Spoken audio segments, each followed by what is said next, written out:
अस्सलामुअलैकुम। सब्सक्राइब कीजिए और बेल आइकन प्रेस कर दीजिए ताकि नेक्स्ट वीडियो का नोटिफिकेशन आपको बआसानी मिलता रहे। कहानी का दूसरा और आखिरी हिस्सा। मुझे यूं महसूस हुआ जैसे कोई दूर बैठा सिसक रहा हो। मैंने इधर उधर देखा लेकिन कोई दिखाई न दिया। चांद के अवाइल दिन थे और अब चांद भी निकल आया था। उसकी मध्यम रोशनी में 400 रोशनी फैल चुकी थी और उसकी रोशनी में कब्रिस्तान में दूर दूर तक देखना मुश्किल ना था। आवाज़ एक बार फिर मेरी समाज से टकराई। अब की बार आवाज़ थोड़ी करीब से सुनाई दी। आवाज़ सुनकर अंदाज़ा लगाना मुश्किल ना था कि सिसकने वाला कोई और नहीं, किसी लड़की की आवाज़ थी।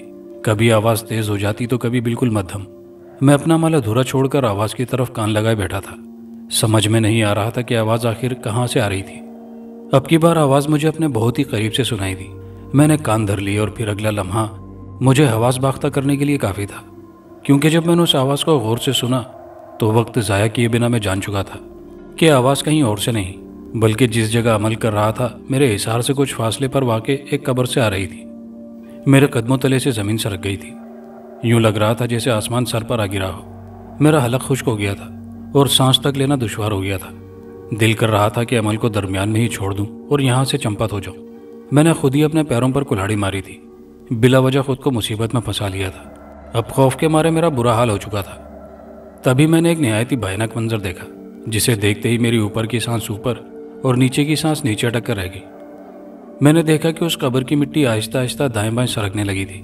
फिर देखते ही देखते सारी मिट्टी इधर उधर बिखर गई और कब्र में रखे तख्ते दिखाई देने लगे। फिर यूं लगा जैसे किसी ने उन तख्तों को उठा लिया हो। अचानक सारे तख्ते फिजा में मुअल्लिक हो गए थे, लेकिन उनको उठाने वाला कहीं भी दिखाई नहीं दे रहा था। फिर मैंने देखा कि तख्ते कब्र से दूर जमीन पर जा गिरे। फिर अगला मंजर नाकाबिले फरामोश था। उस कब्र में से मैंने कफन में लिपटी एक लाश को खड़ा होते देखा। लाश पूरी तरह से कफन में लिपटी हुई थी। देखते ही देखते कफन की गिरा खुली और कफन गर्दन तक सरक कर नीचे आ गया। फिर चांद की मध्यम रोशनी में मैंने देखा कि उस कफन से एक लड़की का मुंह गर्दन तक बाहर निकल आया। लड़की के लंबे लंबे बाल भी अचानक कफन से बाहर निकल आए। मैं लफ्ज़ों में बयान करने से कासिर हूं कि वो लड़की इस कदर हसीन व जमील थी कि दुनिया में उसका कोई सानी ना हो। उस लड़की ने पहले इधर उधर निगाहें दौड़ाई और फिर उसकी निगाहें दूर फलक पर चमकते चांद पर जा टिकी। दूसरे ही लम्हे उसके बाकी जिस्म पर लिपटा कफन कब्र में जा गिरा और वो मुकम्मल तौर पर बरहना हो गई। उसका दूध जैसा रंग चांद की चांदनी में मोती की तरह चमक रहा था।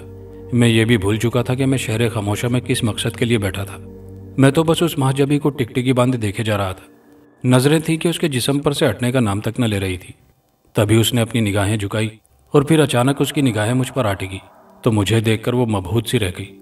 फिर उसने कब्र से बाहर कदम निकाले और कब्र से बाहर निकल आई। अब वो अपनी तमाम तर हशर सामानियों के साथ मेरे सामने खड़ी थी और मेरे होश उड़ा रही थी। उसके जिस्म के उभरे हुए उभार और उसके अलावा जिस्म का एक एक उज़ू वाज़े दिखाई दे रहा था। उसका भरा हुआ पुरतासीर जिस्म किसी को भी अपनी गिरफ्त में ले सकता था। फिर उसके कदम आनन फानन उठने लगे और फिर मैंने देखा कि वो मेरी तरफ बढ़ने लगी थी। मुझे कुछ भी समझ नहीं आ रहा था। वो मेरे बिल्कुल सामने खड़ी थी। उसके जिस्म का एक एक उज़ू मेरे सामने था। इससे पहले कि मैं अपने आवाज़ को बैठता, मेरी समाज से पीर साहब की आवाज़ टकराई। अपने अमल पर ध्यान दो बरखुरदार, ये सब नज़र का धोखा है। अगर तुम इसी तरह बहकते रहे तो वक्त बीत जाएगा और तुम्हारा अमल ज़ाया हो जाएगा। फिर हाथ मलते रह जाओगे, इसलिए अपने अमल पर ध्यान दो। पीर साहब की आवाज़ मेरी समाज से टकराने की देर थी कि जैसे मैं होश में आ गया था। मैंने आंखों को मसला और फिर उसकी तरफ देखा तो एक बार फिर मेरे 14 तबक रोशन हो गए। अब की बार सारा मंजर ही बदल चुका था। मैंने देखा कि कब्रिस्तान की बजाय समंदर में एक जगह बैठा था। उसे जगह तो नहीं कहा जा सकता था क्योंकि बस इतनी सी जगह थी कि जिसमें मैं बैठा था। मुझे कुछ समझ नहीं आ रही थी कि यह सब कुछ अचानक कैसे हो गया था। कहीं ऐसा तो नहीं कि जो कुछ भी हो रहा था मैं कोई ख्वाब देख रहा था। मैंने यकीन दहाने के लिए अपने दाहिने हाथ की छोटी उंगली पर दांतों तले रखकर थोड़ा दबाया तो मेरी चीख निकलते निकलते रह गई। ओह मेरे खुदा, ये कैसी हकीकत है। मैं तो शहर खामोशा में बैठा था, यहाँ कैसे आ गया। मेरी नस नस में खौफ सरायत कर चुका था। मेरा पूरा जिस्म एक बार फिर बुरी तरह कांपने लग गया था। 400 काली रात अपने पर फैलाए हुए थी। हालांकि शहर खामोशा में चांद की चांदनी फैली हुई थी, लेकिन यहाँ तो पूरी तरह से काली चादर हर चीज़ को अपनी लपेट में लिए हुए थी। और सबसे हैरत की बात यह थी कि इस काली रात में भी मुझे हर चीज़ वाज़ेह दिखाई दे रही थी। मैंने देखा कि अचानक समंदर के पानी में भौचाल सा बर्पा हो गया था। और फिर देखते ही देखते मैं एक साथ 3 शार्क मछलियों को तेजी से अपनी तरफ लपकते हुए देखा। मैंने सुना हुआ था कि शार्क मछलियां अपने शिकार को जिंदा हड़प कर जाती हैं, चाहे वो इंसान ही क्यों ना हो। शार्क मछलियों को तेजी से अपनी तरफ लपकते देखकर मेरे हवास बाख्ता हो चुके थे। मुझे कुछ सुझाई नहीं दे रहा था कि ये सब अचानक क्या हो गया था। पानी की तेज शोर बर्पा करती लहरों की आवाज में वाज़े तौर पर सुन रहा था। तेज लहरों का शोर कानों के पर्दे फाड़ रहा था। दिल बुरी तरह धक धक कर रहा था। शार्क मछलियां इतनी करीब आ चुकी थी कि मैं मौत महसूस कर रहा था। इससे पहले कि मैं उन तीनों मछलियों में से किसी का लुकमा बनता, मैंने खौफ के बाइस आंखें बंद कर ली। जब काफ़ी देर तक कुछ ना हुआ तो मैंने धीरे धीरे आंखें खोली और देखकर हैरान रह गया कि मैं शहर खामोशा में ही बैठा था और वो लड़की मेरे सामने बैठी थी। मैं चाहूँ तो तुम्हें पलक झपकते मैं यहाँ से उठाकर नजरें आतिश कर दूँ, लेकिन मैं तुम्हें कुछ नहीं कहूँगी, क्योंकि तुम जो कुछ कर रहे हो उसका कोई फ़ायदा नहीं होगा। तुम्हें इससे कुछ फ़ायदा होने वाला नहीं है। तुम खामखा शराबों के पीछे दौड़ते फिर रहे हो। अगर दोस्त को बचाना ही है तो खुद एतमादी की ताकत से बचाओ। तुम्हारा दोस्त अमलियात से वापस आने वाला नहीं है। तुम खामखा अपना वक्त ज़ाया कर रहे हो, इसलिए अकल के नाखुन लो और वक्त ज़ाया करने की बजाय मैदान जंग में उतर जाओ। हर मद्दे मुकाबिल को नेस्तो नाबूद करके रख दो। इससे पहले कि तुम्हारा दोस्त दुनिया के लिए नासूर बन जाए, जाओ उसको मलिया मैट कर दो। चाहो तो अभी उठकर यहाँ से चले जाओ। ये मेरा तुमसे वादा है कि मैं तुम्हें कुछ नहीं कहूँगी, और चाहो तो सारी रात यहीं बैठकर गुजार दो। अब इसके बाद तुम्हारे साथ कोई वाकया रूनुमा होने वाला नहीं, ना आज और ना बाकी दिनों में। ये मत समझना कि मैं तुम्हें हिसार से बाहर निकालने के लिए पर तोल रही हूँ। ये तो हकीकत है कि तुम्हारे दोस्त का वजूद अब इस दुनिया के लिए किसी नासूर से कम नहीं। लेकिन जितनी जल्दी हो सके उसको ख़त्म कर दो। जितनी देर करोगे उतनी मुश्किल से दो चार होकर गुजरना पड़ेगा। उसकी मौत तुम्हारे ही हाथों लिखी हुई है, लेकिन तुम जितनी ताखीर करोगे तुम्हें उतना ही मुश्किल भी होना पड़ेगा। तुम्हारा दोस्त अब खुद बहुत ताकतवर बन चुका है, जिसका कला कमा करने के लिए तुम तगोदो कर रहे हो। वो आज खुद अबदी नींद सो चुका है, क्योंकि उसे तुम्हारे दोस्त ने अबदी नींद सुला दिया। अब अपना वक्त ज़ाया मत करो, और चाहो तो चले जाओ और चाहो तो अपना वक्त पूरा कर लो। मेरे जाने का वक्त हो रहा है। जाते जाते तुमसे कुछ कहना चाहती हूँ। तुम एक दर्दमंद और दूसरों का एहसास करने वाले इंसान हो। ऐसे इंसान दुनिया में शाज़ो नादिर ही मिलते हैं। तुम हकीकत में किसी नेमत से कम नहीं हो। अफसोस कि तुम्हारा दोस्त तुम्हारी बातों की गहराई को समझ ना पाया और अपनी हिर्स की भेंट चढ़ चुका है। अपने ईमान और आखिरत को उसने दांव पर लगा दिया है। इस वक्त तो तुम बेएतमादी की आग में तप रहे हो, इसलिए मुझ पर एतमाद नहीं करोगे। लेकिन रात बितानी है तो मैं तुम्हारे पास रुक जाती हूँ, क्योंकि मुझे भी तुमसे कुछ मतलब है। वो लड़की मुसलसल बोले जा रही थी और मैं सोने जा रहा था। ना जाने क्यों अब मेरे दिल से उसका खौफ ख़त्म हो चुका था और यूं महसूस कर रहा था जैसे वो कोई और नहीं बल्कि उससे मेरा कोई करीबी ताल्लुक हो। लेकिन मैं ये भी जानता था कि ऐसी कोई लड़की फ़िलहाल अभी तक मेरी आंखों के सामने मेरे अजीज़ व क़रीब में किसी को देखने को ना मिली थी। मेरे दिल से मौत का खौफ यकसर ख़त्म हो चुका था। मैं इस बात को भी फरामोश किए बैठा था कि मैं शहर खामोशा में मौजूद हूँ, जहाँ रात तो दरकिनार दिन को भी कोई भटकना गवारा नहीं करता था। और मैं रात के पिछले पहर यहाँ मौजूद था। मेरे सामने एक जवान दोशीज़ा बैठी थी। जो पहले मेरे सामने आई तो वो बरहना थी, लेकिन अब पता नहीं अचानक कहाँ से उसने आसमानी रंग का एक लिबास ज़ेबतन कर लिया था, जिसमें उसका चेहरा और भी हसीन और निखरा निखरा दिखाई दे रहा था। वो लड़की मुझसे ऐसे बातें कर रही थी जैसे दो दोस्त आपस में गुफ्तगू करते हैं। हैरत की बात यह थी कि अब मैं अमल नहीं पड़ रहा था, लेकिन पीर साहब की आवाज़ ने भी मेरी समात पर दस्तक नहीं दी थी। एक बार तो मैंने सोचा कि कहीं ये मुझे बहका तो नहीं रही। मैंने दिल ही दिल में आयत मुबारका का विर्द करना शुरू कर दिया था और वो मुझे देखकर मुसलसल ज़ेरे लब मुस्कुराई जा रही थी।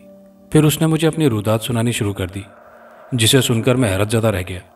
मैं अपना अमल भूलकर अपना पूरा ध्यान उसकी रुदात सुनने पर मरकूज किए हुए था। जब उसकी कहानी ख़त्म हुई तब तक तहज्जुद का वक्त हो चुका था।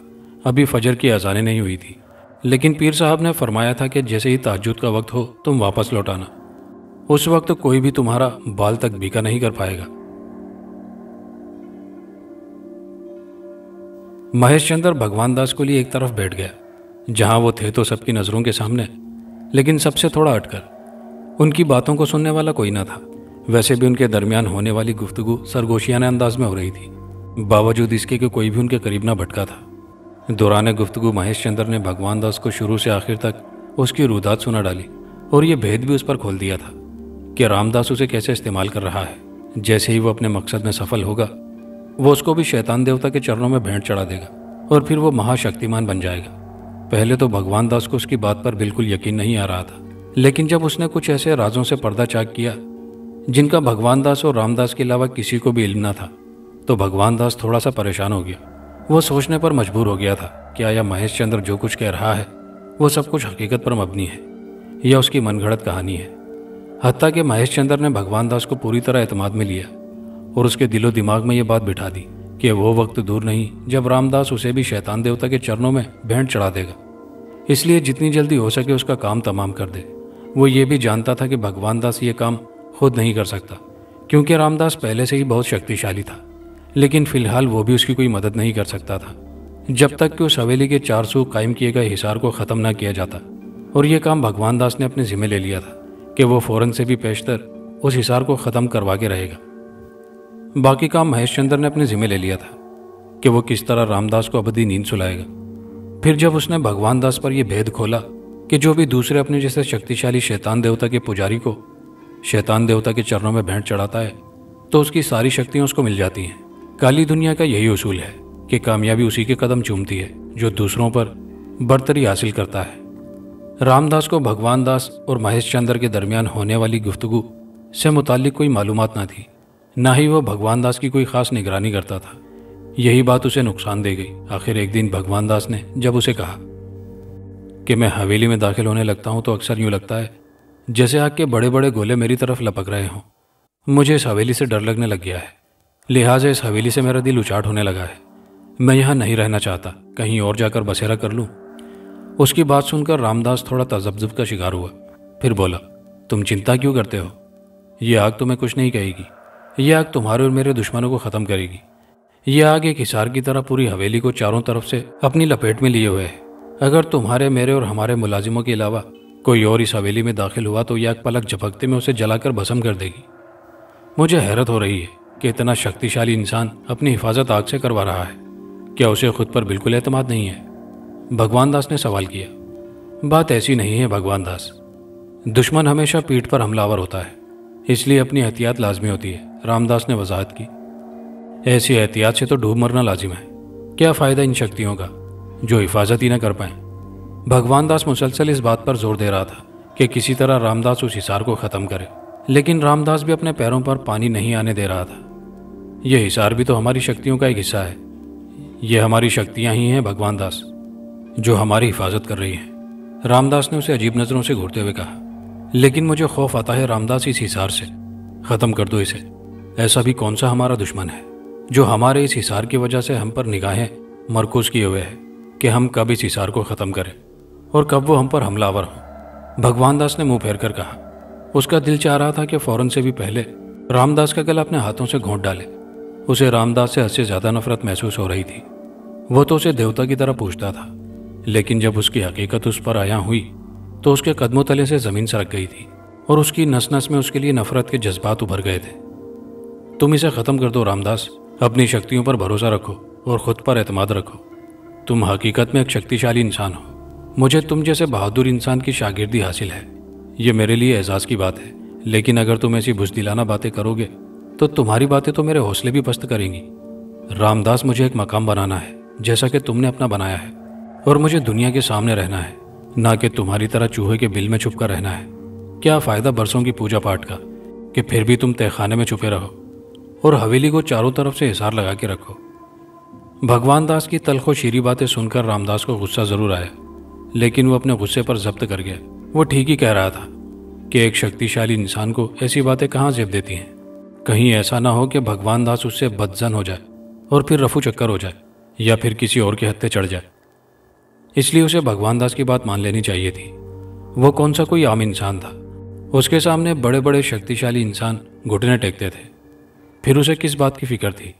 हिसार ना भी होता तो शैतान देवता की कृपा से कोई भी उसकी तरफ मैली आंख से देखने की अपने अंदर हिम्मत नहीं रखता था। मैं भी कभी तुम्हारी दुनिया की बासी हुआ करती थी। मुझे घर में ऐसा माहौल मुयस्सर आया था कि किसी की पूछताछ या रोक टोक वाली तो बात ही नहीं थी। मैं बहुत छोटी थी, लेकिन इतनी भी छोटी नहीं थी। सूझबूझ रखती थी।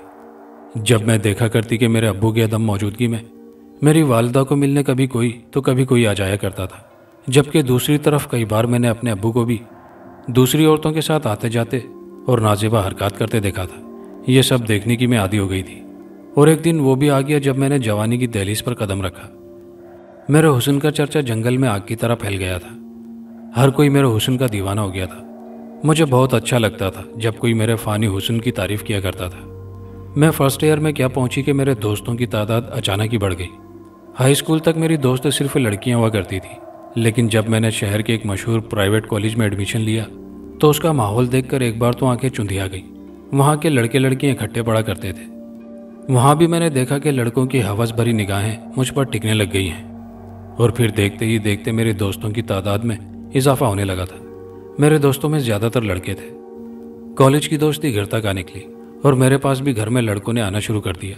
जब मेरे वालिदैन ने यह मंजर देखा तो वो हैरत में मुब्तला हो गए। लेकिन मेरा भला क्या कसूर था इस सब में? मैं भी वही सब कर रही थी जो ये लोग करते चले आए थे, और उन्हीं की देखा देखी मैं भी अपने दिन रात में रंगीन रहने लगी। इस बात की भनक मेरे वालिदैन को पड़ चुकी थी। एक दिन मेरे वालिदैन ने मुझे अपने कमरे में बुलाया तो मैं बिला झिझक अंदर चली गई।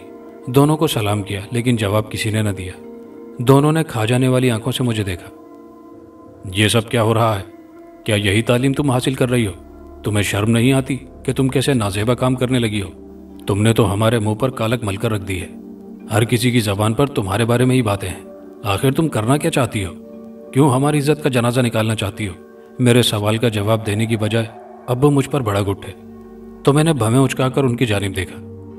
क्या क्या किया है मैंने जो आप ऐसे सरजनिश कर रहे हैं? मैंने सवालिया आंखों से अपने अब्बू की तरफ देखते हुए पूछा। इतनी नादान मत बनो। ये सब क्या है? कभी तुमसे मिलने कोई आ रहा है तो कभी कोई आ रहा है। आखिर ये सब चल क्या रहा है? अब की बार वालिदा ने मेरी सरजनिश की। मैं कुछ गलत नहीं कर रही अम्मी, मैं सब वही कर रही हूँ जो आप दोनों करते आए हैं। फ़र्क सिर्फ इतना है कि आपसे मिलने वाले मर्द हजरात अब्बू की गैर मौजूदगी में आया करते थे और अब्बू से मिलने वाली औरतें आपकी अदम मौजूदगी में, लेकिन मुझसे मिलने वाले अब दोनों की मौजूदगी में आते हैं। मेरी बात सुनकर दोनों की बोलती बंद हो गई थी। दोनों ने एक दूसरे की तरफ हैरत भरी आंखों से देखा।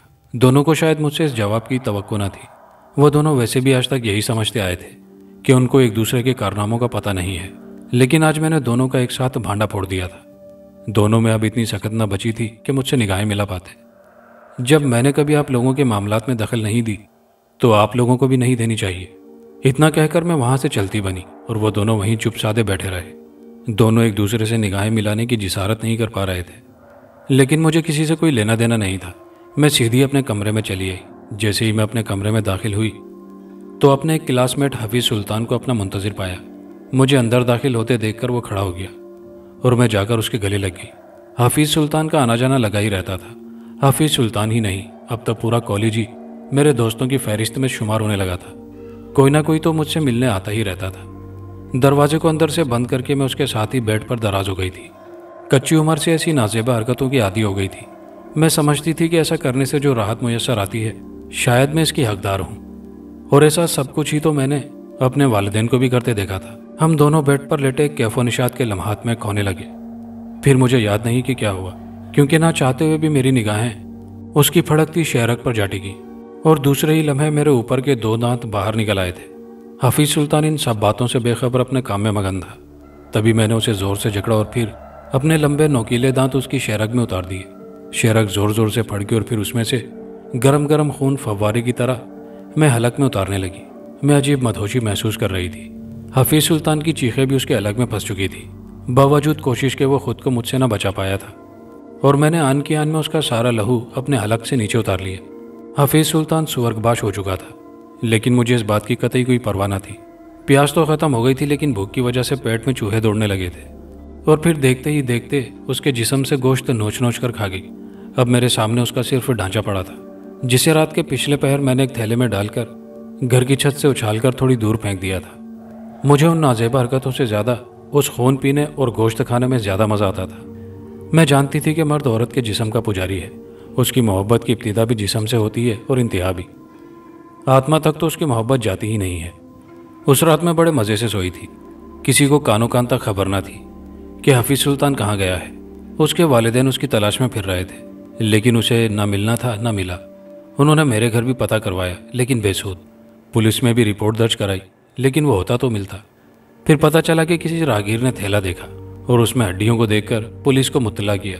पुलिस जाए वकूफ़ा पर पहुंची और हड्डियों को पुलिस की ज़ेरे निगरानी अस्पताल ले जाया गया। वहाँ जाके इंकिशाफ हुआ कि वो हड्डियाँ किसी और की नहीं, हफीज़ सुल्तान की हैं। तो यह खबर सुनकर हफीज़ सुल्तान के वालिदैन के पैरों तले ज़मीन सरक गई। किसी को कुछ खबर न थी कि उसके साथ क्या हुआ है और क्या नहीं। मैंने एक हफ्ते में 3 लड़कों को शिकार बनाया था। एक तो हफीज़ सुल्तान था, लेकिन दूसरे 2 पड़ोसी थे जो वक्तन फ़वक्तन मुझ पर निगाहें मरकूज़ किए रखते थे। अब की बार मैंने उनकी हड्डियों को कहीं भी नहीं फेंका था, बल्कि उनको ज़मीन में दफन कर दिया था, और जहाँ दफन किया था उसके बारे में किसी को मालूम तक न था। हर गुजरने वाला दिन मेरे लिए दुश्वारियाँ लाने लगा था। अब मुझे अपने शिकार के लिए काफ़ी तगोदो करना पड़ती थी। नौजवानों के अचानक यके बाद दीगरे गायब होने की वजह से अब मेरे दोस्तों ने भी मेरी तरफ आना छोड़ दिया था, जबकि दूसरी तरफ मेरी भूख व प्यास किसी और चीज़ से नहीं मिटती थी। जगह जगह पर दिन रात पहरे लगने शुरू हो गए थे, लेकिन पुलिस मुसलसल नाकाम थी। मुजरिम का कोई अता पता मालूम नहीं हो रहा था, जबकि दूसरी तरफ मुझे समझ नहीं आ रही थी कि मैं करूं तो क्या करूं। एक दिन जब मैं कॉलेज से छुट्टी के बाद पैदल घर वापस आ रही थी, तो रास्ते में 2 पहरेदारों ने मुझे रोका।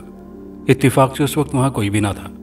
सुनो, तुम बहुत खूबसूरत हो, तुम इस हुस्न की कुछ मिठास हमें भी चखाओ ना, तरस गए हैं तुम्हें रोज आते जाते देखकर, एक पहरेदार ने मेरे सामने खड़े होते हुए कहा।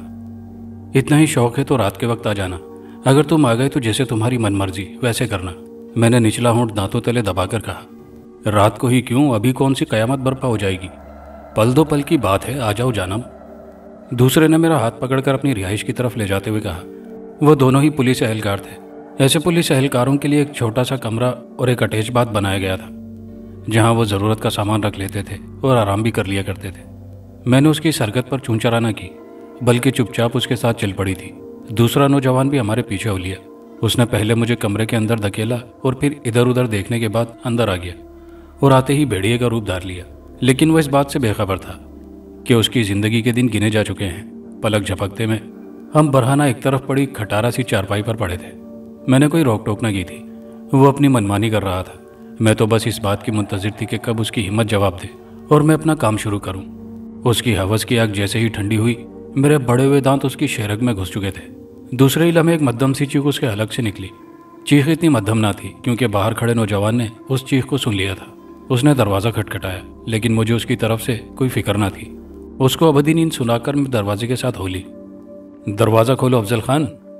क्या हुआ, कोई मसला तो नहीं है? जल्दी करो, दरवाज़ा खोलो। वो मुसलसल चिल्ला रहा था और दरवाजे को अंदर धकेल रहा था। मैं जानती थी कि अगर उसकी आवाज़ किसी ने सुन ली तो मेरे लिए क़यामत बर्पा हो जाएगी। लिहाजा मैं उसी तरह बरहाना अपनी जगह से उठकर दरवाजे के पास आकर खड़ी हो गई। मेरे चेहरे पर खून की बूंदें जम सी गई थी। मैंने दरवाजे की कुंडी खोली तो नौजवान तेज़ी से अंदर दाखिल हुआ। वो जैसे ही अंदर दाखिल हुआ, मैंने पीछे से उस पर अल्लाह बोल दिया, लेकिन देर हो चुकी थी, क्योंकि इत्तेफाक से वो थोड़ा आगे हो गया और मैं ज़मीन पर जा गिरी। जब उसने अपने साथी का अंजाम देखा तो गुस्से से पेचोताप खाकर मेरी तरफ देखा और पिस्टल मुझ पर तान लिया। तो तू है सालीन सब वारदातों के पीछे। किसी ने ठीक ही कहा है कि मासूम और खूबसूरत चेहरों के पीछे बदसूरती और दरिंदगी छुपी होती है। अब देख, मैं तुझे ऐसी मौत मारूंगा कि तेरी रूह तक कांप उठेगी। उसने मेरी तरफ नफरत भरी आंखों से देखकर कहा।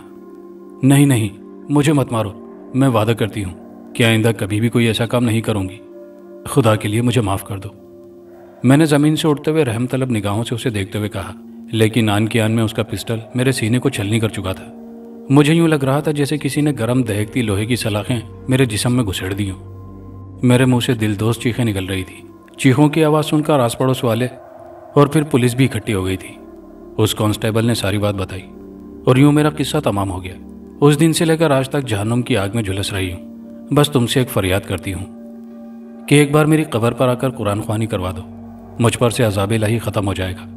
इस तमाम में कहीं भी तुम देखो तो मेरा कोई कसूर नहीं है। मुझे तो माशरे से जो तालीम मिली ये सब उसी का किया धरा था, और जिस राह पर मैं चल निकली थी ये सब पता नहीं कैसे हो गया था। मैं आज तक नहीं जानती। बस तुमसे फरियाद करती हूँ, मेरी मदद करना। मैं तुम्हारी मुंतज़िर रहूँगी। अब तुम भी चले जाओ। मेरे भी जाने का वक्त हुआ चाहता है और तुम्हारे जाने का भी, लेकिन जाकर भूल ना जाना। इतना कहकर वो महाजबी वहाँ से उठकर कब्र में लेट गई।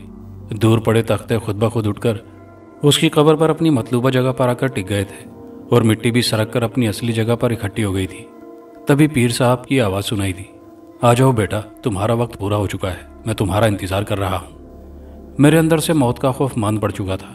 मैं बस हैरत के समंदर में गोताजन उस महाजबी की कहानी पर गौर कर रहा था। उसके अल्फाज मेरे दिलो दिमाग पर हथौड़े की तरह बरस रहे थे। न जाने क्यों मेरी आंखों से 2 मोटे मोटे आंसू गिरे और ज़मीन में दफन हो गए। फिर तो देखते ही देखते अनगिनत आंसू गिरते गए और ज़मीन में दफन होते चले गए। तुमने इस हवेली पर से इसार ख़त्म करके बहुत बड़ा धोखा खाया है रामदास। तुमने खुद मौत को दावत दी है। शायद तुम मुझे भूल चुके थे, लेकिन मैंने तुम्हें हर पल याद रखा, क्योंकि मुझे तुम्हें मौत के घाट उतारना लाजमी था। आज मैं तुम्हें ऐसी मौत मारूंगा रामदास के दोबारा संसार में कोई किसी के साथ ऐसी कमीनगी करने की हिम्मत नहीं कर पाएगा। रामदास के हिसार खत्म होने की देर थी कि कमरे में अचानक महेश चंद्र हाजिर हो गया। महेश चंद्र को यकलख्त कमरे में पाकर रामदास के कदमों तले से जमीन सरक गई थी। वो हकीकत में उसे भूल चुका था। उसे क्या मालूम था कि महेश चंद्र के दिल में भड़कते इंतकाम की चिंगारी एक दिन उन दोनों को मद्दे मुकाबिल ला ठहराएगी। वो हैरत के समंदर में गर्क महेश चंद्र को तकने लगा। फिर उसने एक खा जाने वाली निगाह भगवान दास पर डाली। तुमने मुझे धोखा दिया है भगवान दास। हालांकि मैंने तुम्हें तुम्हारे ख्वाब की ताबीर के बिल्कुल पास ला खड़ा कर दिया था। उसने महेश चंद्र की बात का जवाब देने की बजाय भगवान दास को मुखातिब करते हुए कहा, नहीं रामदास नहीं, तुम आंखों देखा मुझे धोखा दे रहे थे।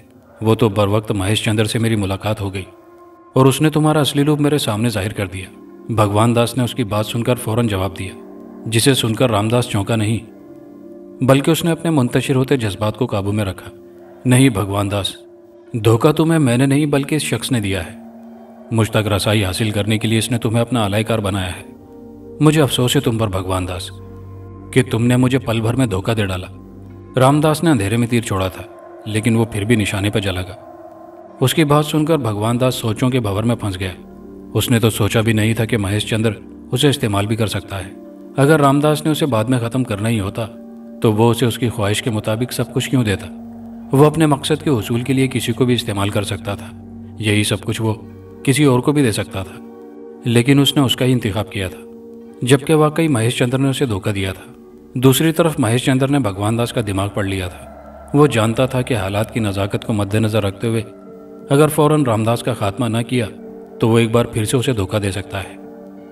तुम इसकी बातों में मत आओ भगवान दास, ये एक झूठा इंसान है। तुम्हें एक बार फिर अपने मकरो फरेब में फंसाने के लिए पर तोल रहा है, और अगर तुम इसकी बातों में आ गए तो ये अब की बार तुम्हें भेंट पर चढ़ाए बिना सांस नहीं लेगा।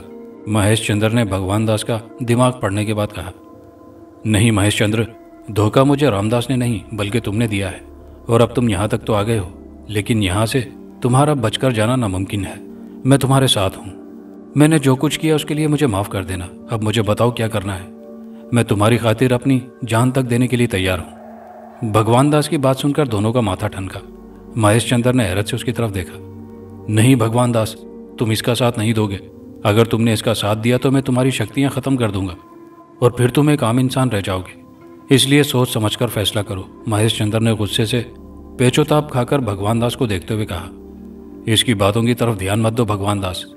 ये अब यहाँ आ ही गया है तो अब इसको अबदी नींद सुलाना ही पड़ेगा। रामदास ने जवाबन गुस्से से भड़कते हुए कहा। लेकिन इससे पहले कि भगवान दास और रामदास कोई कदम उठाते, महेश चंद्र ने अपना काम कर दिखाया और भगवान दास की शक्तियाँ अपने काबू में ले ली। भगवान दास ने उनके दरमियान से गायब होने की और शक्ल तब्दील करने की लाख कोशिश की, मगर बेसूद। वो अपनी कोशिश में कामयाब ना हो सका। रामदास ये सब देखकर थोड़ा तजब्जुब का शिकार हुआ।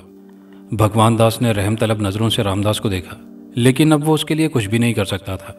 जबकि दूसरी तरफ महेश चंद्र के कहकहे फिजा में गूंज रहे थे। ऐन उसी लम्हे रामदास मुंह मुंह में बुड़बुड़ाए और कहकहे लगाते महेश चंद्र की तरफ जोर से अपने हाथ छाड़े तो महेश चंद्र उड़कर दीवार से जा टकराया और टकराकर जमीन पर औंधे मुंह गिरा। महेश चंद्र बिजली की सी तेजी से उठा और उसने पैंतरा बदलते हुए घूमकर भगवान दास के मुंह पर लात मारने की कोशिश की, लेकिन उसने उसका वार रोका और घूमकर लात उसके सीने पर रसीद की। वो थोड़ा सा लड़खड़ाकर संभला और खड़ा हो गया। अचानक महेश चंद्र ने लात मारी। भगवान दास ने झुकाई देकर खुद को बचाया और उसके सीने पर साइड किक मारी। वो लड़खड़ा कर गिरा। महेश चंद्र ने उसके सीने पर घूंसे मारने की कोशिश की, मगर उसने एक तरफ झुकाई लेकर एक बार फिर खुद को बचा लिया और साथ ही एक लात महेश चंद्र के सीने पर रसीद की तो महेश चंद्र लड़खड़ाया। उसी लम्हे जब उछलकर भगवान दास ने महेश चंद्र के सीने पर लात रसीद की तो वो लटकर गिरा, मगर गिरते ही फुर्ती से उठा। फिर अचानक ही महेश चंद्र बिजली की तरह कूदा, कलाबाजी खाई और अपने दोनों पैर उसके सीने पर रसीद किए तो भगवान दास उड़कर दीवार से जा टकराया। उसके टकराने की देर थी कि दीवार में एक बड़ा सा शिगाफ हुआ और ईंटों के पलंदे के साथ भगवान दास बाहर राहदारी में जा गिरा और फिर देखते ही देखते वो शिगाफ पूरी तरह भर गया। दूसरी तरफ रामदास ये सब कुछ देखकर हैरत ज़दा रह गया था। वो जानता था कि महेश चंद्र उससे ज़्यादा शक्तिशाली नहीं है, लेकिन ना जाने क्यों उसके दिल में उसके लिए इतना खौफ भर गया था। वो चाहता तो उसे पलक झपकते में नस्तो नाबूद कर सकता था, लेकिन ना जाने क्यों वो कुछ भी नहीं कर पा रहा था। यही बात उसे परेशान किए जा रही थी। वो बस मुसलसल उन दोनों के दरमियान होने वाली जंग को देखे जा रहा था। भगवान दास के बाहर गिरते ही महेश चंद्र ने उस शिगाफ को भर दिया और फिर उसकी तरफ मुतवज्जो हुआ। मुझे माफ़ कर दो महेश चंद्र, मैं जानता हूँ कि मैंने जो कुछ भी किया ठीक नहीं था, लेकिन मुझे अपने उस किए पर बेहद अफसोस है। रामदास ने रहम तलब नज़रों से महेश चंद्र को देखते हुए कहा, तुम माफ़ी के काबिल नहीं रहे रामदास, ना ही अब तुम एतमाद के काबिल रहे हो। तुम्हारी मौत लाजमी है।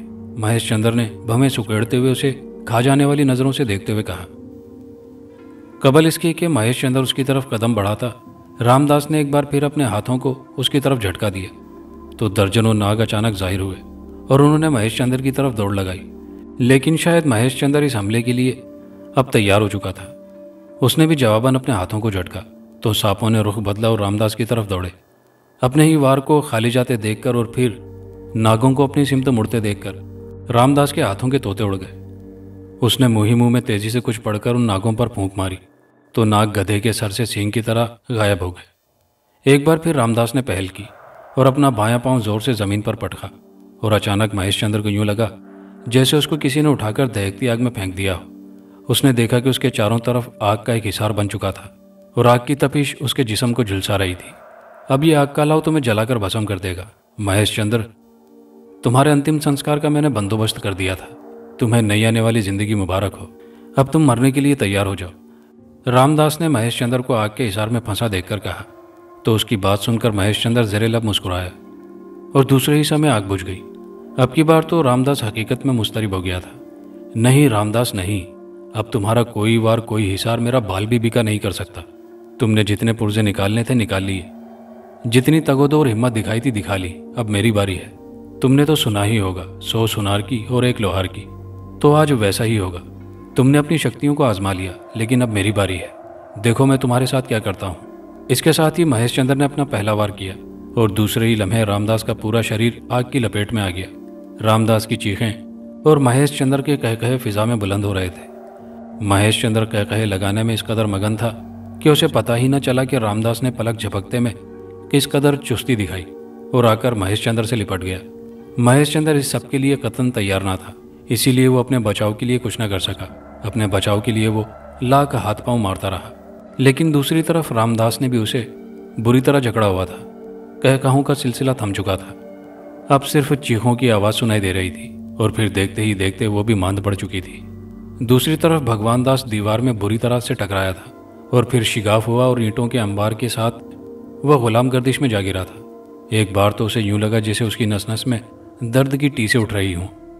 थोड़ी देर वो बेसुध लेटा रहा क्योंकि उसमें हिम्मत ही पैदा नहीं हो पा रही थी कि वो उठ सके। लेकिन जल्दी उसकी समाज से रामदास की चीखों और महेश चंद्र के कहकहों की बाज़गश्त टकराई। उसकी आंखें नामालूद हो गई। पहली बार वो किसी के लिए रो रहा था। उसने अपने मोहसिन को मौत के शिकंजे में जकड़वा दिया था। वो जानता था कि अब महेश चंद्र उसका भी खात्मा कर देगा, लेकिन अचानक ही उसकी समाज से रामदास की चीखों के साथ साथ महेश चंद्र की चीखों की भी आवाज़ आ रही थी। उसे कुछ समझ न आया कि अंदर क्या हो रहा है। उसने अपनी तमाम तर हिम्मत को यकजा किया और खड़ा हो गया। तो फिर उसने दीवानावार उस कमरे का दरवाज़ा पीटना शुरू कर दिया जिसके अंदर मौत का खेल खेला जा रहा था। आवाज़ें मादूम पड़ चुकी थी, लेकिन वो अपने काम में मसरूफ़ था। फिर अचानक से दरवाजे से थोड़ा पीछे हटा और तेज़ी के साथ दौड़ता हुआ आकर दरवाजे में जा टकराया। दरवाज़ा एकदम खुला और वो अंदर जा गिरा। अंदर जाते के साथ ही उसे खांसी शुरू हो गई। कमरे में धुआं भरा हुआ था और धुएं में गोश्त सड़ने की बू शामिल थी, लेकिन उसके सामने 2 हड्डियों के ढांचे पड़े थे जिन पर से गोश्त का नामो निशानी ख़त्म हो गया था। वो बुरी तरह से खांसता हुआ बाहर निकला और यके बाद दीगरे कई मुलाजिमों को आवाज़ें लगाईं, लेकिन मुलाजिम होते तो आते। मुलाजिम तो रामदास के चेले थे जो उसकी मौत के साथ ही अबदी नींद सो चुके थे। उसने फिर जाकर जल्दी से मेन गेट को अंदर से ताला लगा दिया। फिर मुश्किल से दोनों के आग में सड़े ढांचों को उठाकर सहन में लाया और एक बेलचे से ज़मीन खोदकर उन दोनों को वहीं दफन कर दिया। कमरे का दरवाज़ा और खिड़कियां उसने खोल दी थी, जिसकी वजह से जल्दी सारा धुआं बाहर निकल गया था, लेकिन बू अभी तक कमरे में मौजूद थी। फिर उसने खुद ही बमुश्किल कमरे की सफाई की। आग की वजह से कमरे का फर्श भी तकरीबन झुलस गया था। कमरे के दरो दीवार पर धुएं की वजह से सियाही आ गई थी। उसने बाजार से कालीन लाकर उस कमरे में बिछाया और फिर जल्दी उसने अपनी उस हवेली को सस्ते दामों फरोख्त कर दिया और आज बहुत लंबे अरसे बाद उसे पहली बार अपनों की याद सताई। रामदास को खोने का दुख उसके दिल में बुरी तरह बैठ चुका था। रामदास के लिए उसके दिल में एक मकाम था। हकीकत तो ये थी कि वो अपनों से बढ़कर उसे चाहता था। महेश चंद्र की बातों में आकर उसने अपने मोहसिन को धोखा देकर अपने ज़मीर को ललकारा था। वह अब बिल्कुल खाली हाथ हो चुका था। उसके पास दौलत की फरावानी थी, लेकिन ईमान की लाजवाल नेमत से महरूम हो चुका था। उसकी आंखें बरस रही थी। तभी उसने इरादा किया कि वो अपनों के बीच चला जाए। उसके दोनों भाई और बाप ना होने के बराबर मजदूरी कमाते थे। वो अपने कारोबार को अपने बाप भाइयों के सुपुर्द कर देना चाहता था। उसका दिल दुनिया से उचाट हो चुका था। हर पल रामदास का उल्फत भरा चेहरा उसकी निगाहों के सामने आ जाता और एहतजाज करता कि मैंने तो तुम्हारे साथ कोई ज्यादती ना की थी, फिर तुमने मुझे इतना बड़ा धोखा क्यों दिया। इस बात का उसके पास कोई जवाब ना था। बस वो हर पल गम से चूर होकर रोने लगता था। हकीकत तो ये थी कि वो हर पल रामदास की कमी महसूस करने लगा था। तभी उसके जहन में एक निहायत ही भयानक मंसूबा बना। उसने रामदास से सुन रखा था कि मुर्दों को जिंदा भी किया जा सकता है, लेकिन उसके लिए थोड़ी तगोदो करना पड़ती है। उसने पक्का इरादा कर लिया था कि बेशक ज़मीन व आसमान एक हो जाए, वो रामदास को जिंदा करके रहेगा। लेकिन इससे पहले वो एक बार अपनों के बीच जाना चाहता था, ताकि कुछ वक्त अपनों के बीच बिता सके। उस दोशीज़ा ने तुमसे जो कुछ भी कहा था वो सब कुछ हकीकत पर मबनी था, लेकिन उसकी ये बात भी बजाय कि इस सारे में उसका भी कसूर नहीं, माशरे ने उसे तबाह कर दिया। मगर मैं तो ऐसी बातों पर यकीन ही नहीं रखता, क्योंकि इंसान को अपने अच्छे और बुरे की तमीज़ खुद ही होनी चाहिए। पीर साहब ने दोशीज़ा की बात की तस्दीक करते हुए कहा, लेकिन पीर साहब, अच्छे बुरे की तमीज़ तभी होगी जब कोई ऐसा माहौल मुयस्सर होगा। लेकिन उसे तो माहौल ही ऐसा मुयस्सर हुआ था जिसमें अच्छे बुरे की तमीज़ का कोई पता ही ना था। मैंने धीमे लहजे में कहा, नहीं मेरे बच्चे, ये बात गलत है। इल्म इंसान को अच्छाई बुराई का अता पता बताता है। रहनुमा का काम होता है सही रास्ते का तयन करना। अब रहनुमाई करने वाला जानबूझकर ही अपने लिए गलत रास्ते का इंतखाब कर ले तो ये उसकी गलती है। अगर घर में ऐसा माहौल मुयस्सर था तो स्कूल, कॉलेज, यूनिवर्सिटी में तो उसने तालीम हासिल की थी। क्या एक दिन भी ये बात उसे किसी ने नहीं बताई थी कि गलत और सही की पहचान कैसे की जाती है? पीर साहब ने मेरी तरफ सवालिया निगाहों से देखते हुए कहा। उनकी बात में दम था और उसका जवाब मेरे पास ना था। बकौल इसके कि अचानक ही उसे न जाने क्या हुआ था कि उसने खून पीना शुरू कर दिया था। मैंने सवालिया आंखों से पीर साहब की तरफ देखते हुए पूछा, जब इंसान गंदगी के दलदल में फंस जाता है तो उसे मज़ा आता है और अपनी तस्कीन बढ़ाने के लिए वो और आगे बढ़ता है, और ऐसा ही कुछ उसके साथ भी हुआ था। इंसान के खून में एक राहत है, एक मज़ा है। यही वजह थी कि अचानक उसके साथ भी ऐसा ही हुआ था। अगर ये कहा जाए कि उस पर किसी जिन भूत या रूह का कब्जा हो गया था तो बिल्कुल गलत है, क्योंकि उसने खुद अपनी आखिरत को तबाह कर दिया था, पीर साहब ने जवाब दिया। और सत्तार बिलाखिर में दिल की बात जबान पर ले आया। कहते हैं कि जब गीदड़ की मौत आती है तो वो शहर की तरफ दौड़ता है, और ऐसा ही कुछ सत्तार के साथ भी हुआ। उसने महेश चंद्र नामी शैतान के पुजारी की बातों में आकर अपनी हवेली के गिरदे लगे हिसार का रामदास से खात्मा करवा दिया। फिर महेश चंद्र वहाँ हाजिर हुआ और दोनों के दरमियान घमसान का रन पड़ा, और फिर दोनों ही अपनी शक्तियों की भेंट चढ़कर रह गए। सत्तार उर्फ भगवान दास वो जल्द ही गीदड़ की तरह यहाँ वापस आ रहा है। पीर साहब की ये बात सुनकर मेरा दिल खुशी से बाग बाग हो गया था। एक लंबे अरसे के बाद मेरा दोस्त मुझसे मिलेगा। मेरा दिल खुशी से बाग बाग हो गया था, लेकिन मैं ये नहीं जानता था कि मेरा दोस्त अपनी ज़िंदगी का अख्तिताम मेरे हाथों से करवाने आ रहा था। अगर इस बात का मुझे इल्म होता तो मैं कभी भी उसे अपने इलाके में ना आने देता। पीर साहब ने मेरे लंगोटिया यार की जहाँ वापसी की नवीद सुनाई थी, वहीं जब उसकी मौत की खबर सुनाई थी तो मेरे 14 तबक रोशन हो गए थे। मेरे कदमों तले से ज़मीन सरक गई थी, लेकिन मैंने दिल ही दिल में अहद कर लिया था कि मैं अपने दोस्त की हर मुमकिन मदद करूंगा, चाहे इसके लिए मुझे अपनी जान से ही क्यों ना हाथ धोने पड़ जाए। लेकिन दूसरी तरफ कुदरत को कुछ और ही मंजूर था। सत्तार के आने की खबर जंगल में आग की तरह फैल गई थी। खबर मुझे सैफुल्ला ने दी थी। सैफुल्ला और मैं दोनों ही सत्तार से फौरन मिलने चले गए, लेकिन वहां जाकर पता चला कि साहब बहादुर हमें पहचानने से ही इनकारी थे, और जो 2-4 मिनट हमसे गुफ्तगू की वो भी इस तरह जैसे कोई किसी अनजान से करता है। मैं सत्तार के इस बदले हुए रवैये से बहुत मायूस था और वापस आकर अपने कमरे में बंद होकर रह गया था। मुझे समझ नहीं आ रही थी कि सत्तार ने हमसे ऐसा बर्ताव किया ही क्यों था। उसकी एक पहचान बन गई थी और मैं अब उससे हर लिहाज से कम हो गया था। न जाने कितने सवाल थे जो यके बाद दीगरे मेरे दिलो दिमाग पर हथौड़े की तरह बरस रहे थे।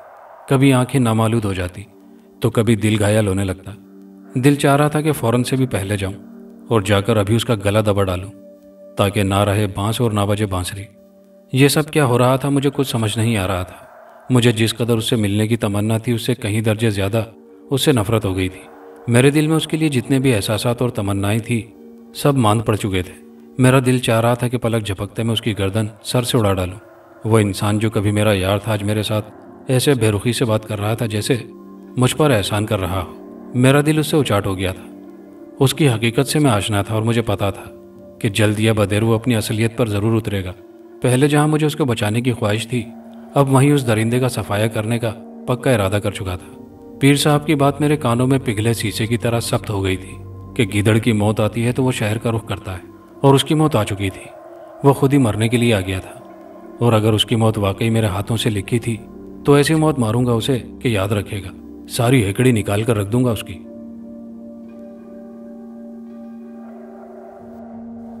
भगवान दास यानी सत्तार का दिल किसी काम में नहीं लग रहा था। बस उसके सर पर यही भूत सवार था कि वो किसी तौर रामदास को जिंदा करे, उसे नया जीवन दे और साबित कर दे कि उसने नमक हलाली की है। वो तो ये समझता था कि जब वो अपनों में आएगा तो उसे रामदास की याद नहीं सताएगी, लेकिन ये उसकी खाम ख्याली साबित हुई थी। यहाँ आकर और भी ज़्यादा उसे रामदास की याद सताने लगी। वो हैरान था कि उसके साथ तो उसका कोई खूनी रिश्ता भी न था, फिर ना जाने वो क्यों उसे इतना याद आता था। लेकिन वो उसके जहन से निकलने वाला नहीं था। रामदास तो मर गया था, लेकिन उसके दिलो दिमाग को अपने कंट्रोल में कर गया था। उसकी हालत बिल्कुल मुर्गे बिस्मिल की सी हो चली थी। वो जल्द से जल्द किसी ऐसे इंसान से मिलना चाहता था जो उसे कोई ऐसा जाप बताए जिसकी वजह से रामदास को एक बार फिर जीवन मिल सके और वो उससे माफ़ी मांग सके। इसी ख्याल को अमली जामा पहनाने की खातिर एक दिन वो अपने घर से किसी काम का बताकर जा निकला और जल्द ही एक काले इल्म वाले के पास जा पहुंचा। वो काले इल्म वाला काले इल्म पर ख़ास दस्तरस नहीं रखता था, लेकिन उसे ये पता था कि मुर्दों को जिंदा कैसे किया जाता है। वो ये अमल बताने के लिए भारी मुआवजा मांग रहा था। देखिए, आपको जितना कुछ भी चाहिए मैं देने के लिए तैयार हूँ, लेकिन मुझे वो मंत्र उसका तरीका हर हाल में चाहिए। भगवान दास ने तड़प कर कहा। ठीक है, 10 लाख रुपए मुझे दो और फिर मैं तुम्हें सब कुछ समझा दूंगा, उसने मुतवातर अपनी जिद पर कायम रहते हुए कहा। भगवान दास उसकी दुकान से बाहर निकला। उसका ठिकाना शहर के बीच में ही पुरहुजूम जगह पर था और दुकान के शीशों पर उसने न जाने अपनी शान में क्या क्या लिखवाया हुआ था। कहीं महबूब मिलाने का तस्करा तो कहीं परेशानियों से निजात दिलाने का, यानी बहुत कुछ लिखवाया हुआ था। हिंदुस्तान और बंगाल में ऐसे लोगों की कसरत पाई जाती है जो काले इल्म पर दस्तरस रखते हैं, लेकिन अब वो नाम के जादूगर हैं। हकीकी काले इल्म से वो भी आशना नहीं होते और ना ही उनके अंदर इतनी जुर्रत होती है कि हकीकी काले इल्म पर दस्तरस हासिल कर सकें। भगवान दास ने उसकी दुकान से बाहर निकलकर एक टैक्सी पकड़ी और करीबी बैंक जा पहुंचा। वहां से उसने चेक कैश करवाया और सीधा वापस उसकी दुकान में आ गया। उस वक्त उसकी दुकान में उसके मुलाजिम के अलावा कोई ना था। मुलाजिम भी उसकी कुर्सी पर बैठा खराटे ले रहा था। थोड़ी देर तो उसने इस तकलीफ को सहा, लेकिन जल्द ही उसने उठकर उसे बाजू से पकड़कर जोर से हिलाया तो वो हड़बड़ा कर उठ बैठा और हैरत से उसे तकने लगा। क्या मसला है तुम्हें और ये क्या हरकत है? आवाज बहाल होते ही उसने तकरीबन धाड़ते हुए कहा, अगर सोना ही है तो घर जाकर सोया करो, दफ्तर या दुकान सोने के लिए नहीं बनाए जाते। उसने भी जवाबन गुस्से से पेचोताप खाते हुए कहा। तो उसकी बात सुनकर मुलाजिम ने चुप साध ली, फिर वहां से उठकर पिछले कमरे में चला गया। उसके जाने की देर थी कि उसका मालिक फौरन आ गया और भगवान दास को देखकर हैरान रह गया। शायद उसे इस बात की तवक्को न थी कि एक मंत्र की खातिर भगवान दास उसे 10 लाख की रकम दे डालेगा। वो हैरत से अपनी कुर्सी पर बैठ गया। वो मुंह से कुछ न बोला, लेकिन उसकी हैरत भरी नजरें भगवान दास पर ही जमी हुई थी। भगवान दास ने एक उचटती निगाह उस पर डाली और कोट की जेब से पैसों की गड्डियां निकालकर उसके सामने फेंकी। ये लो, तुम्हारी शर्त के मुताबिक पूरे 10 लाख रुपए हैं, गिनती कर लो, भगवान दास ने तंजिया लहजे में कहा। मुझे यकीन नहीं आ रहा कि तुम एक छोटे से काम के एवज इतनी रकम देने के लिए तैयार कैसे हो गए। हालांकि मैंने तो तुमसे जान छुड़ाने के लिए ये बात की थी और मुझे ये उम्मीद नहीं थी कि तुम वापस आओगे। उसने जल्दी से सारी रकम दोनों हाथों से समेटते हुए कहा और रकम को अपनी दराज में रख के एक नज़र इधर उधर डाली कि कहीं कोई तीसरा इंसान तो उसे नहीं देख रहा। तुम्हारे लिए ये काम कोई अहमियत नहीं रखता होगा, लेकिन मेरे लिए ये बात बहुत अहमियत की हामिल है। भगवान दास ने उसे गुस्से से पेचुताप खाते हुए कहा। तुम आखिर किसके लिए ये जाप करना चाहते हो? बिलाखिर उसने सवाल पूछ ही लिया। तुम्हें इससे कोई गर्ज नहीं होनी चाहिए। तुम्हारी शर्त के मुताबिक रकम तुम्हें मिल चुकी है। भगवान दास ने उसे घूरते हुए कहा। ठीक है, मैं तुम्हें समझाए देता हूँ, उसने तकरीबन बुड़बुड़ाते हुए कहा, लेकिन उसकी आवाज़ भगवान दास की समाध को छू चुकी थी। फिर उसने किताबों के पलंदे में से किताब निकाली और उसके वर को लौटने लगा। तभी एक जगह जाकर उसकी नज़र ठहर गई। फिर उसने मेज़ पर एक तरफ पड़े पैड में से कागज़ फाड़ा और दराज में से पेंसिल निकालकर उस कागज़ पर लिखना शुरू कर दिया। फिर वो कागज़ उसकी तरफ बढ़ाया। इसके ऊपर मैंने मंत्र लिख दिया है। ये मंत्र तुम्हें किसी ऐसे कब्रिस्तान में पढ़ना होगा जो सदियों पुराना हो, और पुरानी से पुरानी कब्र के पास करना होगा। लेकिन इस मंत्र से पहले तुम्हें 11 लोगों को शैतान देवता के नाम पर भेंट चढ़ाना होगा। तुम्हें करना यह होगा कि कब्र खोदकर उसमें रखे ताबूत का ढक्कन खोलना, फिर एक एक करके 11 लोगों का खून उस कब्र में गिराना और फिर उन 11 लोगों को उस कब्र में डाल देना। कब्र के अंदर रखे ताबूत में लेटा मुर्दा फौरन ही उनका खून चाट जाएगा, और फिर जब उनको भी उस ताबूत में फेंकोगे तो सदियों से भूखा मुर्दा उनको भी चट कर जाएगा। और फिर तुम्हें यह मंत्र हिसार खींचे बगैर एक पांव पर खड़े होकर सिर्फ 7 बार पढ़ना है। उसके बाद तुम जिसके लिए भी ये अमल कर रहे हो उसकी आत्मा फौरन तुम्हारे सामने हाजिर हो जाएगी। लेकिन एक एहतियात रखना, किसी मुसलमान की कब्र पर भूल कर भी ये अमल न पढ़ना, वरना तुम्हारा हिसार भी तुम्हें एक भयानक मौत से न बचा पाएगा। बल्कि तुम्हें यह अमल एक ईसाई की कब्र पर खड़े होकर पढ़ना है। उसने पूरा तरीका उसे बता दिया था। उसे सुनकर भगवान दास दिल ही दिल में खुशी से बाग बाग हो गया था। लेकिन मसला यह था कि भेंट चढ़ाने के लिए 11 लोगों का इंतज़ाम कहाँ से करे। तभी उसके शैतानी जहन में एक ऐसा ख्याल आया जिसे सोचकर पहले तो वो डगमगाया, लेकिन फिर उसने सोच लिया कि वो अपने मकसद में कामयाब होने के लिए किसी को भी कुर्बानी का बकरा बनाने से दरेक नहीं करेगा। उसने ये सोचा था कि अपने ही घर वालों को वो शैतान की भेंट चढ़ा देगा, क्योंकि उसकी गिनती के मुताबिक वो पूरे 11 थे। वो इंसान नहीं बल्कि शैतान ही बन चुका था। हकीकी रिश्तों को आर्जी रिश्तों के एवज भेंट चढ़ाने जा रहा था। उसके अंदर से इंसानियत हकीकत में ख़त्म हो चुकी थी। मैं उस वक्त अपनी क्लास में बैठा बच्चों को तालीम दे रहा था जब पीर साहब का मुरीद खास मेरे लिए पैगाम लेकर आया। उसने आते ही मुझे फ़ौरन पीर साहब के सामने पेश होने के लिए कहा। वजह तो उसने मेरे बारहा पूछने के बावजूद न बताई थी। क्लास को मैं दूसरे उस्ताद के सुपुर्द करके फ़ौरन ही उसके साथ हो लिया। पीर साहब शिद्दत से हमारे मुंतज़िर थे। मुझे देखते ही मेरा हाथ पकड़कर तकरीबन खींचते हुए अंदर ले गए। मैं हैरान पीर साहब की तरफ देखे जा रहा था, जबकि वो मुझे अपने दाहिने हाथ से खींचते हुए लिए जा रहे थे। अपने कमरे में पहुंचते ही उन्होंने मेरा हाथ छोड़ा तो सांस में सांस आई। मैंने तुम्हें क्या कहा था कि उसे आते ही जहन्नुम रसीद कर देना, लेकिन तुम कौन होते हो हुकुम उदूली करने वाले? आखिर तुम अपने आप को समझने क्या लग गए हो? पीर साहब गुस्से से धड़ते हुए बोले। मुझे अपनी रगों में खून मुंजमद होता हुआ महसूस हुआ। मेरे पूरे जिस्म में थरथराहट हो रही थी। खौफ की वजह से जिस्म कपकपा रहा था। आज से पहले मैंने पीर साहब को कभी इतने गुस्से में न देखा था। तुम्हारी इस हुकुम उदूली का जानते हो क्या अंजाम हुआ है?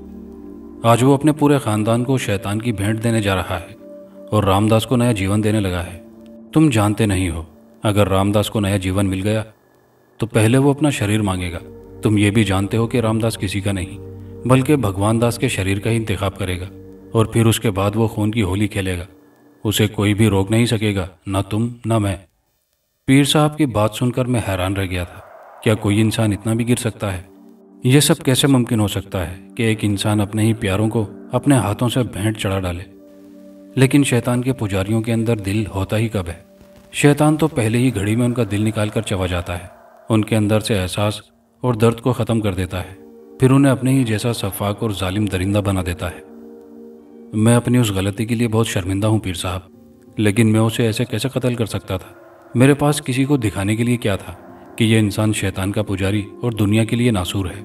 मैंने अपनी परेशानी से पीर साहब को आगाह करते हुए कहा, लेकिन अब की बार तुम्हें उसे हर हाल में जहन्नुम वासिल करना है, और अगर तुम इसमें कामयाब ना हुए तो तुम दोबारा कभी यहाँ मेरे पास मत आना। पीर साहब ने गुस्से से मेरी तरफ शोला गलती नज़रों से देखते हुए कहा। फिर पीर साहब एक पुराने संदूक में से कुछ ढूंढने लगे। जल्दी उन्होंने मयान में डाली एक तलवार उस संदूक में से उठाई और फिर उसे मयान से बाहर निकाला। ये 2 रुखी तलवार थी। ये तलवार जिसके पास हो काली शक्तियाँ उसका बाल भी बीका नहीं कर सकती। तुमने इस तलवार से उस शैतान को अबदी नींद सुलाना है, और अब की बार तुम्हारे पास एक नादिर मौका है, लेकिन तुमने उसे अबदी नींद उस वक्त सुलाना है जब वो कब्र खोदकर उसमें रखे ताबूत का ढकना खोल दे। उसे उसी वक्त अबदी नींद सुला देना, ताकि ना रहे बांस ना बजे बांसुरी। अगर वो बच निकला तो फिर तुम उसको काबू नहीं कर पाओगे। वो तुम्हारी दस्तरस से बाहर हो जाएगा। वो बहुत चालाक है और अपनी चालाकी से तुम्हें मौत देने में कामयाब भी हो सकता है। इसलिए हर मुमकिन कोशिश करना कि जो भी करो बच कर करना। पीर साहब ने नसीहत की और सख्त लहजे में कहा। वो बहुत बरहम दिखाई दे रहे थे। ये हकीकत थी कि मैंने इससे पहले उन्हें ऐसे गुस्से में ना देखा था। मैं अपने दोस्त को मौत की नींद सुला सकता था, लेकिन पीर साहब को बरहम नहीं कर सकता था। वैसे भी अब उस दोस्त से मेरा कोई ताल्लुक वास्ता न रहा था, इसलिए मैंने एक बार फिर पक्का इरादा कर लिया था कि अब की बार तो उसे जहन्नुम वासिल किए बिना चैन से नहीं बैठूंगा। पीर साहब से तलवार मैंने लेकर थाम ली थी। खमदार पगडंडियों पर गाड़ी तेजी से चलती जा रही थी और अपने पीछे धूल मिट्टी छोड़ती जा रही थी। गाड़ी ड्राइव करने वाला भगवान दास था और उसने अपने सारे खानदान को बांधकर गाड़ी में डाला हुआ था। गाड़ी की तेज रफ्तारी की वजह से सबका बुरा हाल हो चुका था। उन्हें समझ नहीं आ रही थी कि भगवान दास उनके साथ क्या करने जा रहा था। वो तो इस अचानक उफ्ताद के लिए बिल्कुल तैयार न थे। उन्होंने तो कभी उसका ये रूप न देखा था और ना ही कभी सोचा था कि उसका कोई इतना भयानक रूप भी हो सकता है। वो तो उसकी जुदाई में पल पल तड़प रहे थे और उसकी अचानक कामयाबी पर हैरान भी थे, लेकिन जो कुछ अब वो कर रहा था उसके बारे में तो उन्होंने तसव्वुर भी नहीं किया था। जिस वक्त उसने सबको बांधा था उस वक्त सब सो रहे थे और इसी चीज़ का फ़ायदा उठाते हुए उसने सबको रस्सियों में जकड़कर गाड़ी की पिछली डिग्गी में और कुछ को पिछली सीट पर यूं लाकर फेंका था जैसे इंसान घर का कूड़ा करकट बाहर उठा फेंकता है। सबकी बुरी हालत हो चुकी थी। बिल आखिर गाड़ी रुक गई और उसने उसी हालत में सबको गाड़ी से बाहर निकालकर कचरे की तरह फेंका। बाहर घूप अंधेरा था। एक बार तो सबको देखने में दुश्वारी हुई, लेकिन जल्दी सबकी आंखें अंधेरे में देखने के काबिल हो गई। मैंने तो तुम सबसे उसी दिन रिश्ता ख़त्म कर दिया था जब मैं घर से गया था। मेरा एक मोहसिन था जिसने मेरी दिली ख्वाहिश को अमली जामा पहनाया था। ये जो ठाट बाट तुम लोग देख रहे हो, ये सब उसी की वजह से तो है। उसने मुझे माला माल कर दिया था और फिर मेरी एक पहचान बन गई थी, लेकिन अफसोस कि मेरी बेवकूफ़ी की वजह से उसे मौत से हमकिनार होना पड़ा। लेकिन आज मैं अपने मोहसिन को एक नया जन्म दूंगा। उसके लिए मुझे 11 लोगों को बलि चढ़ाना लाजमी है, और फिर जब शिकार घर से ही मुयस्सर हो तो बाहर भाग दौड़ करने की क्या ज़रूरत है। अब मैं तुम सबको एक एक करके बलि चढ़ाऊंगा। उसके बाद मेरा मोहसिन एक नया जन्म लेगा। भगवान दास ने गाड़ी में से बेलचा निकालते हुए वजाहत की, जो उसने वहाँ से चलते वक्त अपने साथ रख लिया था। फिर उसने कब्र के पास जाकर उसकी खुदाई शुरू कर दी। फिर देखते ही देखते उसने कब्र की मिट्टी एक तरफ हटा डाली। अब उसकी नज़रों के सामने एक ताबूत था। उसने एक नज़र अपने खूनी रिश्तेदारों की तरफ देखा और फिर एक भरपूर नज़र ताबूत पर डाली। दूसरे ही लम्हे उसने झुककर ताबूत का ढकना खोल दिया। ताबूत का ढकना खुलने की देर थी कि बदबू के एक तेज झोंके ने उसका इस्तकबाल किया और वो फौरन ही खांसता हुआ पीछे हटा। उसको एक बार तो लगा जैसे पलक झपकते में उसको उल्टियाँ शुरू हो जाएंगी।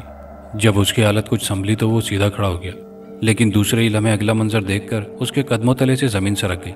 उसका दिमाग माफ हो गया था। उसको कुछ समझ नहीं आ रही थी कि पलक झपकते में ये सब कुछ कैसे हो गया था। उसके सोचने समझने की तमाम सलाहियतें नापैद हो चुकी थी। वो अपने सामने आने वाली नागहानी आफत के लिए कतन तैयार ना था।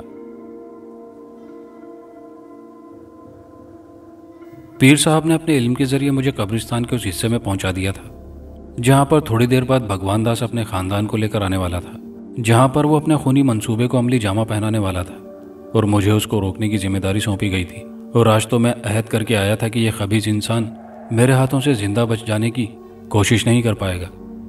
इसकी मौत अगर हकीकत में मेरे हाथों ही लिखी है तो इसे मरने से दुनिया की कोई ताकत नहीं बचा सकेगी। तभी मैंने देखा कि एक तेज़ रफ्तार गाड़ी फराटे भरती हुई कब्रिस्तान में दाखिल हुई। कब्रिस्तान में काफ़ी अंधेरा था, लेकिन मैं काफ़ी देर से बैठा था और घुप अंधेरे में देखने की सलाहियत पैदा हो चुकी थी। फिर गाड़ी के रुकते ही मैंने देखा कि उसमें से भगवान दास नीचे उतरा। गाड़ी की हेडलाइट्स उसने उस कब्र की तरफ की जिसको उसने खोदना था।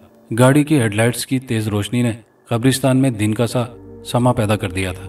फिर मैंने मस्जिद देखा कि भगवान दास ने एक एक करके अपने ख़ानदान के अफराद को गाड़ी में से ऐसे निकाल कर फेंका गोया वो इंसान ना हो, कोई फालतू चीज़ हो।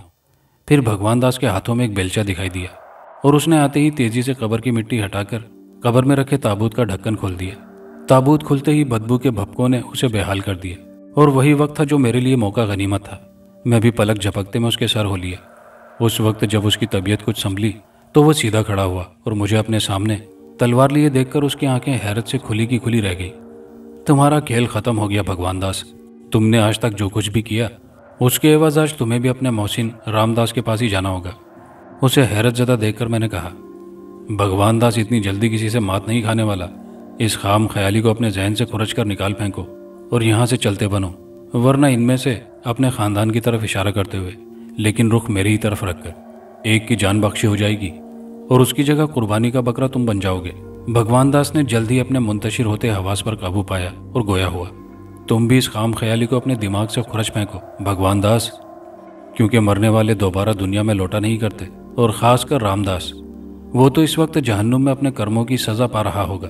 मैंने तलवार हवा में लहराते हुए कहा। बकवास बंद करो और दफ़ा हो जाओ यहाँ से, भगवान दास ने तकरीबन चिल्लाते हुए कहा, और दूसरी लम्हे उसने अपनी दाएं टांग घुमाई और मेरे पेट में दे मारी। मैं इस अचानक हमले के लिए बिल्कुल तैयार न था। मुझे उम्मीद न थी कि भगवान दास कोई ऐसी चालाकी करेगा। मैं तो ये सोच रहा था कि उसे बासानी ताबूत में काट फेंकूंगा, लेकिन ये मेरी खाम ख्याली साबित हुई थी। भगवान दास की टांग क्या पड़ी, मैं तकरीबन हवा में उड़ता हुआ दूर जा गिरा। तलवार मेरे हाथों से छूटकर एक तरफ जा गिरी थी। भगवान दास ने तलवार छूटते देखकर एक तरफ गिरते देखकर हल्ला बोल दिया। उसमें बहुत ताकत आ गई थी, हालांकि मैं जानता था कि पहले उसमें इतनी ताकत और चुस्ती बिल्कुल न थी। भगवान दास ने आते ही मुझ पर घूंसों और लातों की बरसात कर दी। मैं दर्द से बिलबिला उठा। अब पहले तुझे ही बैंड चढ़ाऊंगा मलीच, बड़ा आया मुझे रोकने वाला। भगवान दास ने मुझे गिरेबान से पकड़कर घसीटते हुए कहा। मुझे अपनी मौत हकीकत में दिखाई दे रही थी। मैं उसे मौत के घाट उतारने आया था और खुद मुसीबत में फंस गया था। मेरी आंखों के आगे तारे नाचने लगे थे। तभी भगवान दास के कदम खुद ब खुद रुक गए और उसकी गिरफ्त ढीली पड़ गई। मैं हैरत से उसे तकने लगा। तभी पीर साहब की आवाज़ ने मेरे कानों पर दस्तक दी। जल्दी से उठकर अपनी तलवार संभालो और इस नासूर का खात्मा कर दो। आवाज़ सुनने की देर थी, मैं फौरन उठा। भगवान दास हैरत से मेरी तरफ देखे जा रहा था। वो उधर देख रहा था, लेकिन उसकी हरकत करने की सलाहियत जैसे मान पड़ गई थी। तलवार उठाते ही मैं उसे घसीटकर कब्र के पास लाया। वो हरकत तो ना कर रहा था, लेकिन रहम तलब नज़रों से मेरी तरफ देख रहा था। उसकी आंखों में मौत का खौफ देखकर मेरी आंखें अश्कबार हो गई थी। दिल मोम हो गया था, और दूसरे ही लम्हे अल्लाह अकबर का नारा लगाकर मैंने उसकी गर्दन तन से जुदा कर दी। उसकी गर्दन सीधी ताबूत में जा गिरी, और फिर मैंने उसके जिस्म को भी ताबूत में फेंक दिया। खून उसकी गर्दन से फव्वारे की तरह निकल रहा था। मेरा जिस्म और लिबास भी उसकी खून की छींटों से तर हो गया था। उसका जिस्म ताबूत में गिरकर तड़पने लगा था, और फिर जल्द ही ठंडा हो गया। दूसरे लम्हे मैंने ताबूत का ढक्कन बंद किया और कब्र पर मिट्टी डालने की बजाय गाड़ी के पास रस्सियों में जकड़े उसके घर वालों के पास आ गया। खौफ की वजह से सबकी घिग्गी बंधी हुई थी। वो हैरतज़दा आंखों से मेरी तरफ देख रहे थे। मैंने तलवार को मयान में डाल लिया था। फिर मैंने मयान से तलवार निकालकर उनकी रस्सियां काटी। अंकल मुझसे लिपटकर धुआंधार होने लगे। फिर मैंने उनको अलहदा किया और गाड़ी में बिठाकर उनके घर की तरफ चल दिया। पूरे रास्ते मेरी आंखें बरसती रहीं। आज मैंने अपने ही हाथों से अपने करीबी दोस्त का काम तमाम कर दिया था। उसका खानदान इस बात का गवाह था, लेकिन कोई भी मेरे खिलाफ ना था, बल्कि सब मेरे हक में थे। तुम्हें याद है कि नहीं, अभी तुम्हारा एक काम बाकी है, पीर साहब ने मेरी तरफ सवालिया निगाहों से देखते हुए पूछा। कौन सा काम पीर साहब? मैंने सवालिया नज़रों से पीर साहब को देखते हुए कहा। कब्रिस्तान वाली उस लड़की ने तुमसे एक दरख्वास्त की थी, और अब उस वादे को तुमने पूरा करना है। पीर साहब ने मुझे याद दिलाते हुए कहा। जी हाँ, क्यों नहीं, मैं ज़रूर उस वादे को पूरा करूँगा, मैंने धीमे लहजे में जवाब दिया। खाना तैयार है, जाकर खा लो, पीर साहब ने मेरा कंधा थपथपाते हुए कहा, और मैं वहाँ से उठकर थके कदमों चलता हुआ उस कमरे की तरफ चल पड़ा जहाँ लंगर का एहतमाम किया जाता था। वहाँ मुझे पहले से ही सैफुल्ला बैठा मिल गया, जो मुझे ही लेने आया हुआ था। मेरे अचानक बिना बताए वहाँ से आने की खबर उसको भी मिल गई थी, और वो फ़ौरन ही मेरे पीछे आ गया था। वो मुझे देखते ही खड़ा हो गया। शायद उसे पता चल चुका था कि मैंने अपना काम कर दिखाया है। उसने मुझे अपने सीने से लगा ली, और फिर न जाने कितनी देर तक मैं उसके सीने से लगा ज़ारो कतार रो रहा था। दोस्तों, कहानी अपने अख्तिताम को पहुंची। कहानी कैसी लगी कमेंट बॉक्स में अपनी राय का इजहार ज़रूर कीजिएगा। वीडियो को दोस्तों के साथ लाइक शेयर कीजिएगा, और चैनल पर नए आने वाले दोस्तों से गुजारिश है कि चैनल को लाजमी सब्सक्राइब कर लीजिए। शुक्रिया।